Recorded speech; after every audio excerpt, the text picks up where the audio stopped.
नाशिकमध्ये गोदावरी काठावरील गावांमध्ये डासांची वाढ झाली। यामुळे चक्क दुभत्या जनावरांसाठी मच्छरदाणी लावण्याची वेळ शेतकऱ्यांवर आली आणि या गावांमध्ये डास जनावरांवर हल्ला करत असल्यानं शेतकऱ्यांनी ही शक्कल लढवली। तर रात्रीच्या वेळी घराबाहेर पडणं देखील ग्रामस्थांना मुश्किल झालंय। नाशिकच्या माडसांगवी गावामध्ये मी सध्या आहे आणि हे गाव आता मच्छरदाणीचं गाव म्हणून ओळख प्रस्थापित करण्याची शक्यता निर्माण झाली आहे। त्याचं कारण म्हणजे आतापर्यंत मच्छरदाणी अनेक जण वापरताना तुम्ही बघितली असेल।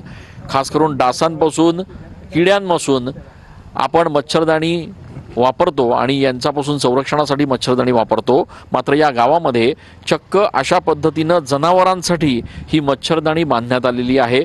अशा पद्धतीनं या गावामध्ये जवळपास अनेक ठिकाणी जनावरांना मच्छरदाणी ठेवण्याची वेळ या इथल्या रहिवाशांवर शेतकऱ्यांवर आलेली। त्याचं कारण म्हणजे इथून जवळ असलेल्या गोदावरीच्या पात्रामध्ये ज्या पानवेली वाढलेल्या आहेत, जे प्रदूषण या ठिकाणी झालेलं आहे, त्यामुळे प्रचंड मोठ्या प्रमाणात घाण, दुर्गंधी आणि किडे आणि डास यांची उत्पत्ती त्या ठिकाणी होते। कॅमेरा पर्सन आकाश शेवलेसह मी चंदन पूजा अधिकारी, TV9 मराठी।